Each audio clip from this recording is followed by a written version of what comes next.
Hello dear students, welcome to अनुसर maths. आज हम बात करते हैं एक नया टॉपिक हमारे लिए, दैट इज लीनियर रिलेशनशिप।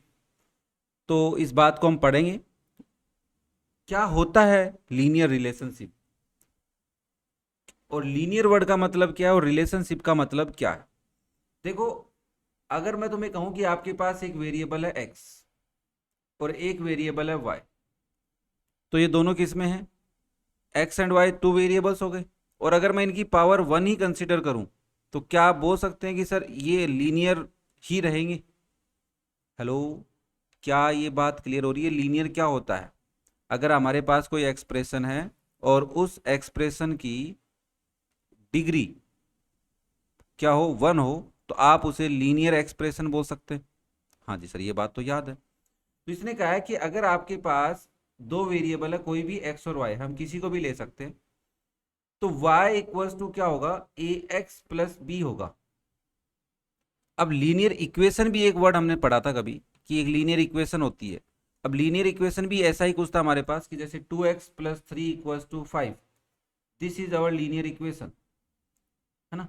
क्योंकि इसमें एक ही वेरिएबल था, तो सिंगल वेरिएबल की लीनियर इक्वेशन थी। 10th क्लास में आप पढ़ेंगे 2x + 3y = 10। ये हमारी एक अलग अलग ही लीनियर इक्वेशन है, क्योंकि इसमें दो वेरिएबल हैं, तो टू वेरिएबल की लीनियर इक्वेशन इसको हम बोल सकते हैं। ओके। बट हमारे लिए यहाँ पे जो एक्सप्रेशन उसने दिया है कि आपके पास एक वेरिएबल y होगा, उस y वेरिएबल की वैल्यू को आप ए एक्स प्लस बी की फॉर्म में समझेंगे। हमने कहा ठीक है साहब, समझ लेंगे, कोई दिक्कत नहीं है, हमें सब आता है। अब यहाँ पे अगर मैं इसको थोड़ा और अच्छे से करता तो ऐसे लिख देता, a x plus b y plus c equal to 0। तो ये बन जाती linear equation in two variable. क्या बन जाती बेटा जी? Linear equation in two variables. ध्यान से समझना, क्योंकि यहां से कुछ छोटी सी बात आपके लिए उठा के लेके जाऊंगा मैं। एक्स एंड वाई आपके दो वेरिएबल है। एक्स के साथ ए मल्टीप्लाई में है, वाई के साथ बी मल्टीप्लाई में। तो ए और बी क्या हो गए? तुम्हारे coefficients of X and Y हो गए। And C is your constant term. C को यहाँ पे कैसे कंसीडर करेंगे कि सी क्या हो सकता है? सी हो सकता है सी इंटू एक्स की पावर 0 वाई की पावर 0। डिग्री हमेशा डिक्रीजिंग ऑर्डर में चलती है टर्म्स में। तो यहाँ पे डिग्री 1 है, यहाँ पे डिग्री 1 है।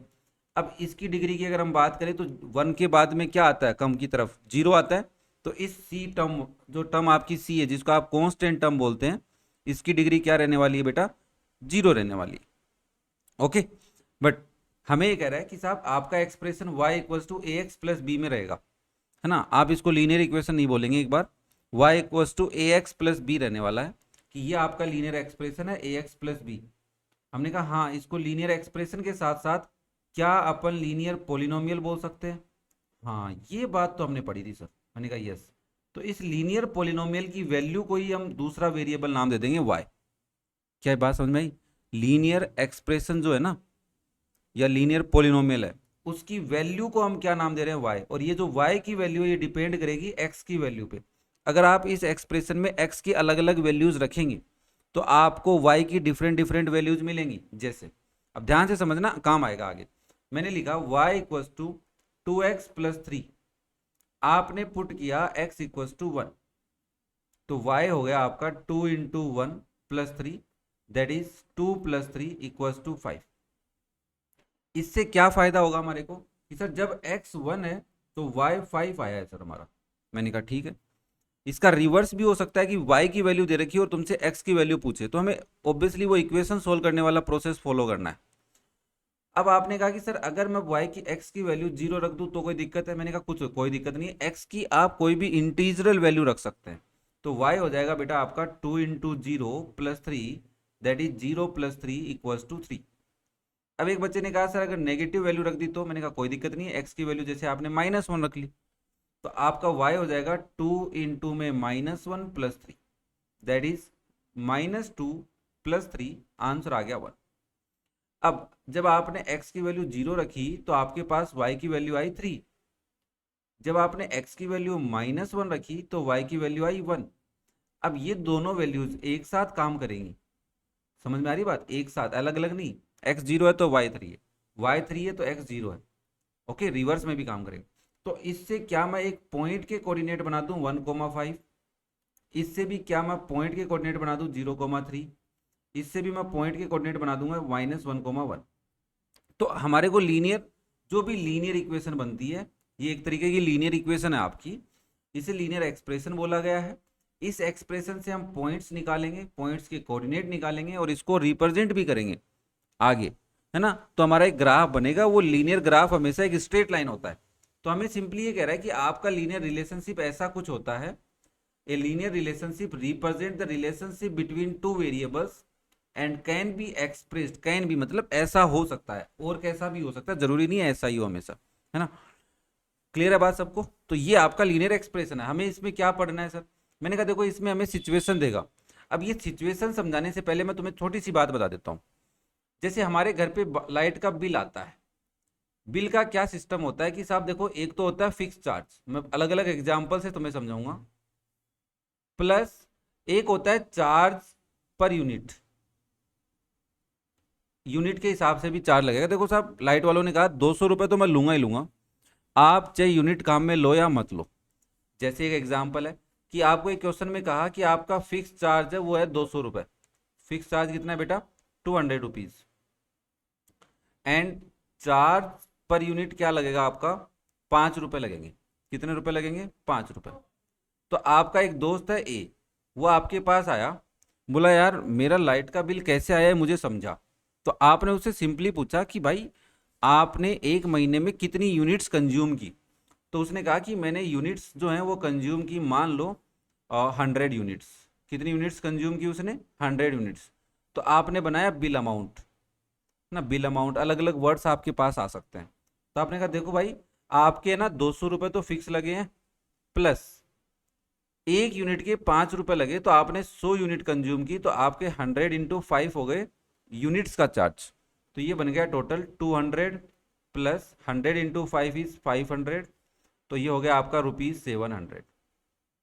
अब मुझे एक बात बताओ, 200 फिक्स है, 5 रुपये फिक्स है, ये 100 चेंज हो रहा है, तो दिस इज योर एक्स, और इसके अकॉर्डिंग आपकी वाई की वैल्यू आ रही है, तो वाई भी चेंज हो रहा है। तो यहां से आपका एक्सप्रेशन क्या बना बेटा, वो बना y = 5x + 200। क्या लॉजिक समझ में आया। तो इस तरीके का लॉजिक हमें यहाँ पे अप्लाई करना है। अब दूसरा एग्जांपल लेता हूँ। आपने एक टेम्पू किराए करने की सोची है ना, एक टेम्पू या फिर एक कार कोई भी रेंट पे लेने की सोची कि साहब मुझे गाड़ी किराया करके ले जाना है कहीं पे, है ना, मुझे अभी छुट्टियां पड़ रही हैं तो मुझे ननिहाल जाना है, बुआ जी के पास जाना है ना, ऐसे घूम के आना है कहीं पे भी। तो आप कार वाले के पास गए, कार वाले को बोला भाई साहब मुझे गाड़ी चाहिए। कार वाले ने कहा भैया दे देंगे गाड़ी, कोई दिक्कत नहीं, ले जाओ ये रही गाड़ी, बताइए कौन सी गाड़ी है। तो उसने आपको कहा कि भाई सुन, है ना, ध्यान से सुनना, बड़े मजेदार कॉन्सेप्ट है। मानो, है ना, कि कार आपने रेंट ली, कार वाले ने कहा सुनिए भाई साहब, एक गाड़ी है, उस गाड़ी के मैं 500 रुपये लूंगा आपसे। मैंने कहा ठीक है साहब, प्लस आप जितने किलोमीटर गाड़ी लेके जाओगे ले जाओ, कोई दिक्कत नहीं है, बट पर डे के 500 रुपये लगेंगे। या फिर ऐसे मान लो कि गाड़ी लेने के ही 500 रुपये लग गए, अब चाहे तुम गाड़ी एक दिन लो, 2 दिन लो, 5 दिन लो, तुम्हारी मर्जी है। बट कंडीशन ये है कि 1 किलोमीटर के 10 रुपये लगेंगे। आपने कहा ठीक है, कोई दिक्कत नहीं है। अब आप घूम फिर के वापस आए और अपने पैसों का हिसाब कर रहे थे, तो आपने ध्यान दिया कि आपकी गाड़ी टोटल मान लो 280 किलोमीटर्स चल के आई। आप घूम के आए तो टोटल कितने किलोमीटर्स चल के आई गाड़ी, 280 किलोमीटर्स। तो मुझे बताओ आपका फेयर कितना बना है या फिर अमाउंट कितना बना। तो आपने कहा सर अमाउंट कैसे बना होगा, 500 रुपये तो हमें देने ही थे उसको। मैंने कहा हाँ, प्लस 1 किलोमीटर के 10 रुपये देने थे, हमारी गाड़ी 280 किलोमीटर चल के आई है, तो हमें 280 × 10 रुपीज़ देने पड़ेंगे। तो आपने इनको प्लस किया, 500 प्लस 2800, और 2800 में 500 प्लस करेंगे तो रुपीज आएंगे 3300। अब हमें समझना क्या है इन दो एग्जाम्पल से, हमें समझना है कि हम अमाउंट निकाल रहे हैं, that is our y, 500 fix है, that is our b, and 280 into 10 हो रहा है, तो 10 रुपीज फिक्स है, 280 चेंज हो सकते हैं बार बार, कि हो सकता है कोई दूसरा गाड़ी लेके जाएगा, वो अलग ज़्यादा किलोमीटर चलेगा, कम किलोमीटर चलेगा, जितना भी चलेगा। तो 280 हमारा क्या हो जाएगा, एक्स, और 10 क्या हो जाएगा, ए। तो मैं यहाँ पे y इक्वल्स टू क्या लिखूंगा, 10x प्लस बी लिखूंगा। क्या ये बात समझ में आई? अगर तुम्हारी कोई बात एकदम क्लियर है तो अब हम इस एग्जाम्पल पे चल सकते हैं और एक्सरसाइज क्वेश्चन भी आप खुद कर सकते हैं, है ना, उसमें कोई दिक्कत वाली बात नहीं आएगी। तो हमें कहा कि साहब एक एग्जाम्पल है, एक टेलीकॉम कंपनी है, charges a fix monthly fee. वो टेलीकॉम कंपनी जैसे अपन मोबाइल का रिचार्ज कराते हैं ना, वो वाली बात है कि एक मंथली फी तो फिक्स है, and additional cost per GB of the internet data use, plus जो चार्ज लगेगा वो चार्ज किस हिसाब से लगेगा कि आप कितना जीबी डेटा यूज में लेते हैं। हमने कहा ठीक है साहब, मतलब हमारा बिल अमाउंट क्या बनने वाला है, देखो ना ध्यान से, अभी जो समझ गए हैं उसके अकॉर्डिंग। पहला तो है fix monthly fee, fixed monthly फी plus additional cost per GB, तो हमने लिखा कॉस्ट पर जीबी, 1 GB की कॉस्ट। हमने कहा पहली इक्वेशन बनाते हैं, a student observes that when she use 10 GB, जब उसने 10 GB डेटा यूज में लिया, हर बिल वॉज 350। तो हमने कहा भाई बिल अमाउंट बना 350, फिक्स चार्ज को क्या मान लेते हैं हम, ए मान लेते हैं, बी मान लेते हैं, प्लस कॉस्ट पर जीबी को क्या मान लेते हैं, एक्स मान लेते हैं। तो ये हो जाएगा ए इंटू एक्स। अब मुझे एक बात बताओ, एक्स की वैल्यू 10 है कि ए की वैल्यू 10 है? देखो बी आपका फिक्स है, कांस्टेंट है, ए भी आपका कांस्टेंट है, कोफिशिएंट एक कांस्टेंट नंबर होता है, बट एक्स चेंज होता है, तो फर्स्ट सिचुएशन में एक्स की वैल्यू कितनी रहेगी, 10 रहेगी। Similarly when she used 20 GB data, her bill was ₹550। तो हमने कहा 550 रुपए कैसे हुए होंगे, बी तो लगा ही लगा है फिक्स चार्ज, तो प्लस ए इंटू एक्स में यहाँ पे एक्स की वैल्यू 20 GB है। Okay, if the monthly bill y depends on the amount of data used x, तो हमने कहा यस ये हमारा बिल अमाउंट तो वाई बनेगा, तो ये हमारा वाई है, और सिमिलरली 550 भी हमारा क्या है, वाई है ना, monthly bill y. According to the relation y equals to x plus b, find the value of a and b. मतलब हमें b मतलब फिक्स चार्ज पता करना है, और a का मतलब क्या है, चार्ज पर जीबी पता करना है। तो आपने कहा इसको कैसे सोल्व करना है, मैंने कहा पहला काम तो इनको समझना है। तो आपने कहा अकॉर्डिंग टू क्वेश्चन, यहाँ पे लिख भी सकते हैं, पहली बात क्या क्या लिखना है वो सुन लो। Let x is cost per GB and y is monthly bill amount, monthly bill amount। ठीक है, फिर हम लिखेंगे according to question 350 equals to a, b ले लूं, हाँ ए और बी को भी आप डिफाइन कर सकते हो, कोई दिक्कत नहीं है, आपकी मर्जी है, करना चाहो कर सकते हो। B plus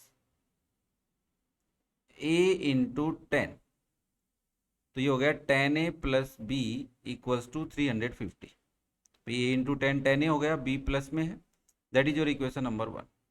and second equation क्या बनेगी, 550 रुपए बराबर बी प्लस ए इंटू 20। तो आपकी इक्वेशन बनी 20a plus b equals to 550। This is your equation number 2। बेटा जी देखो, आप चाहो तो ए और बी को बता सकते हो कि ए हमारा क्या है और बी हमारा क्या है। चलो यहां लिख देता हूं मैं, x is the cost per GB नहीं है यहाँ पे, ये मैंने थोड़ा सा गलत लिख दिया बेटा। एक्स क्या है, x is data used in GB है, ए है आपका cost per GB, and B क्या है, फिक्स चार्ज। ठीक है, तो आप लिख सकते हैं ए, वेयर ए इज, मैं थोड़ा देखो आराम से स्लोली स्लोली चल रहे हैं, कोई जल्दबाजी नहीं करेंगे। आप यहां लिखो where a is cost per GB and b is fixed monthly fee, fixed monthly fee. देखो कई बार क्या होता है कि स्टार्टिंग कोई चीज़ की होती है ना, तो वो थोड़ा सा ऐसे कॉम्प्लिकेटेड लगता है कि ये क्या हो रहा है सर, बट मैंने जब जब अपन ने एग्जाम्पल पढ़ा, मैंने 2 एग्जाम्पल मेरी तरफ से तुम्हें समझाए, तो आई थिंक सो बातें एकदम क्लियर हो गई कि हाँ ऐसा ऐसा कुछ करना है और ऐसा ऐसा तो हम कर ही लेंगे सर, कोई दिक्कत नहीं है। ओके, चलो फिर अब इनको सोल्व कैसे करना है सर, मैंने कहा आप भी करके दिखाते हैं। पहली इक्वेशन क्या है आपकी, 10a plus b equals to 350, और सेकेंड इक्वेशन है बेटा आपकी 20a plus b equals to 550। अब ये बन गई आपकी लीनियर इक्वेशंस, है ना, और पेयर बन गए, 2 पेयर हो गए। तो इनसे बचने का तरीका क्या है, आप किसी एक इक्वेशन को ले लो, चाहे फर्स्ट को ले लो चाहे सेकंड को ले लो, उसमें से किसी एक वेरिएबल की वैल्यू निकालो। अभी के लिए वेरिएबल हमारे ए और बी, तो आप चाहो तो ए की वैल्यू निकालो, आप चाहो तो बी की। देखो बेटा, अगर हम यहाँ से ए की वैल्यू निकालेंगे तो पहले 10a को इक्वल लिखेंगे 350 के, माइनस बी को उधर भेजेंगे, फिर ए की वैल्यू आएगी 350 माइनस बी अपॉन में 10। सिमिलरली मैं अगर फर्स्ट इक्वेशन से बी की वैल्यू निकालता, वो आती मेरे पास 350 माइनस 10 है। तो आप एक बताओ, ये वैल्यू अच्छी लग रही है या ये वैल्यू अच्छी? का मतलब ये है, अगर मैं ये ए की वैल्यू इस इक्वेशन में रखूंगा तो मुझे कैलकुलेशन ज़्यादा करनी पड़ेगी, है ना, फ्रैक्शनल वैल्यू है। बट अगर मैं बी की वैल्यू यहाँ रखूँ सेकेंड इक्वेशन में, तो कैलकुलेशन कम करनी पड़ेगी, फटाफट क्वेश्चन सोल्व हो जाएगा। तो काम क्या करना है, हमें दोनों इक्वेशंस में उस वेरिएबल की वैल्यू निकालनी है जिसके साथ कोफिशिएंट 1 होगा। तो यहाँ पे b के साथ कोफिशिएंट 1 है, तो आप यहाँ लिखेंगे by equation 1 b is 350 minus 10 है। पुट वैल्यू ऑफ b, अब b की वैल्यू आपने इक्वेशन 1 से निकाली, तो 1 में दोबारा पुट करने से कोई फायदा नहीं होगा, हमें इसको किस में पुट करनी पड़ेगी, इन इक्वेशन 2। इक्वेशन 2 में पुट करेंगे तो ये हो जाएगा 20a प्लस, अब ये b है, b की जगह मैं लिख देता हूँ 350 माइनस 10a इक्वल्स टू 550। तो देखो 20a माइनस 10a सोल्व होके बन गया 10a, प्लस में 350 इक्वल्स टू 550। बेटा अगर मेरे को इस 10a की वैल्यू निकालनी है, मतलब a की वैल्यू निकालनी है, तो इस टर्म को यहीं रखना है और 350 इसके साथ जो कांस्टेंट टर्म है उनको उधर भेजना पड़ता है RHS में, कांस्टेंट के पास में। तो ये हो जाएगा 10a equals to 550 minus 350, 10a हो गया आपका बेटा 200। तो a की वैल्यू आ गई 200 divide by 10, a equals to 20, एक जीरो से एक जीरो कट गया। अभी a की वैल्यू आई है, b की वैल्यू कैसे निकालें? देखो b की वैल्यू आप चाहो तो जो आपने b कैलकुलेट किया इसमें पुट कर लो, इक्वेशन 1 में पुट कर लो या 2 में पुट कर लो। तो मैं सिंपली क्या करता हूँ, बाय इक्वेशन 1 लिखता हूँ, इक्वेशन 1 में ही वैल्यू पुट कर देता हूँ, पुट वैल्यू ऑफ a की वैल्यू पुट कर लेते हैं उसमें। तो हो जाएगा 10 into 20 plus b equals to 350, 10 into 20 होता है 200 प्लस b इक्वल्स टू 350। यहाँ से b की वैल्यू निकालेंगे, 200 को उधर भेजेंगे, तो b हो जाएगा आपका 350 माइनस 200, तो b आ गया 150। तो आपने पहले क्या किया, इक्वेशन बनाई है, इक्वेशन बना के आपने वैल्यूज कैलकुलेट की हैं। तो हमने यहाँ पे क्या कैलकुलेट किया, a और b। a क्या है तुम्हारा, a हमारा था सर